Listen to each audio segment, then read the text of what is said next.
Sarah House, Senior Economist with Wells Fargo's Corporate and Investment Bank. Today I'm joined by my colleague Michael Pugliese to talk about the U.S. federal government recently hitting its debt ceiling and what that means for the economy and financial markets potentially ahead. Mike, why don't you start by just giving some background on what the debt ceiling is? Yeah, so thanks, Sarah. And the debt ceiling, in just one sentence, it's the legal limit on how much money the federal government can borrow. And so right now, as it stands, the debt ceiling is about $31.4 trillion. And as long as the government runs a budget deficit, which it has for at least the past couple decades, the debt ceiling periodically needs to be raised to permit that additional borrowing.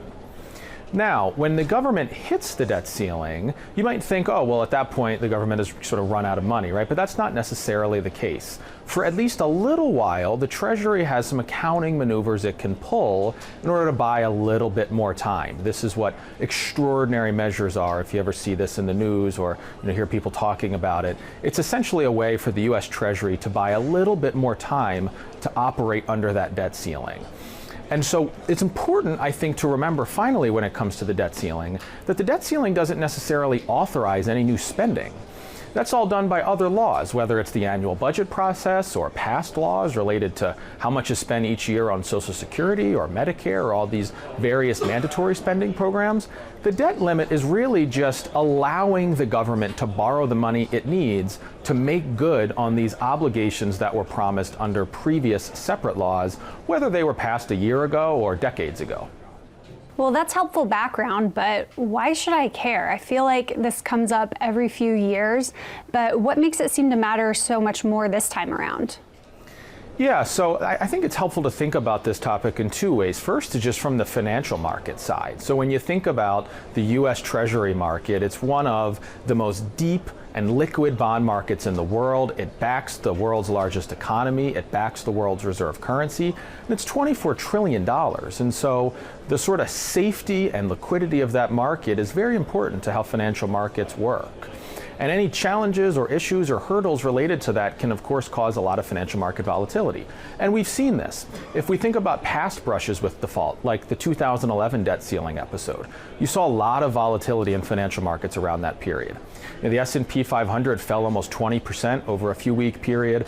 Credit spreads widened. Treasury yields at the longer end of the curve fell significantly amid the risk-off move. Shorter-term security yields spiked for treasuries as investors were worried about the possibility of at least a short-term default. So you saw a lot of financial market volatility there.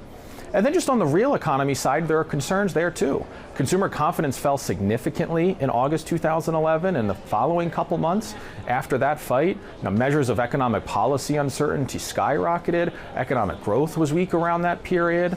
And that was just in a brush with default. If you actually got to the period where the federal government was not able to make good on 100% of its obligations, I think you'd see even more financial market volatility and some real economic fallout, both one from that financial market challenges, but also two, if the government doesn't have enough money to pay everyone, someone somewhere is getting shortchanged.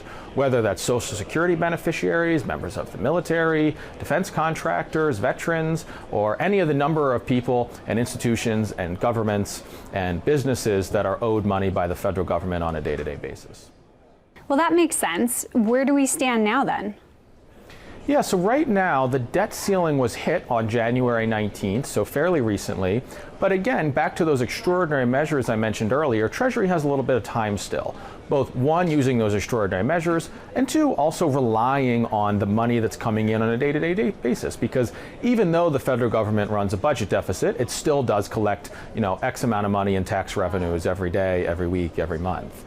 And so the question is, when will all of that run out? I think it's very hard to say right now. There's uncertainty in the economic outlook. There's uncertainty with where monetary policy and interest rates will go. But I think a good preliminary estimate is probably late summer.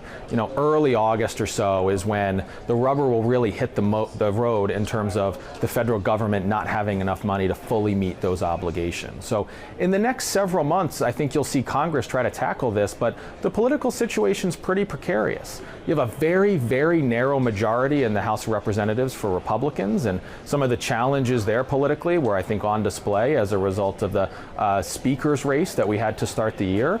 But there's also a very small Democratic majority in the Senate, and of course, a White House that's also controlled by the Democrats. So what happens next with the debt ceiling, I think, is really anyone's guess, but I definitely expect it to be on the radar for financial markets headed into the spring and summer of this year at a time when recession risks are already elevated for the U.S. economy. Well, thanks, Mike, for walking us through that. I'm sure we'll be talking to you a lot then in the coming months as this issue heats up even further. From all of us at Wells Fargo, thanks for tuning in.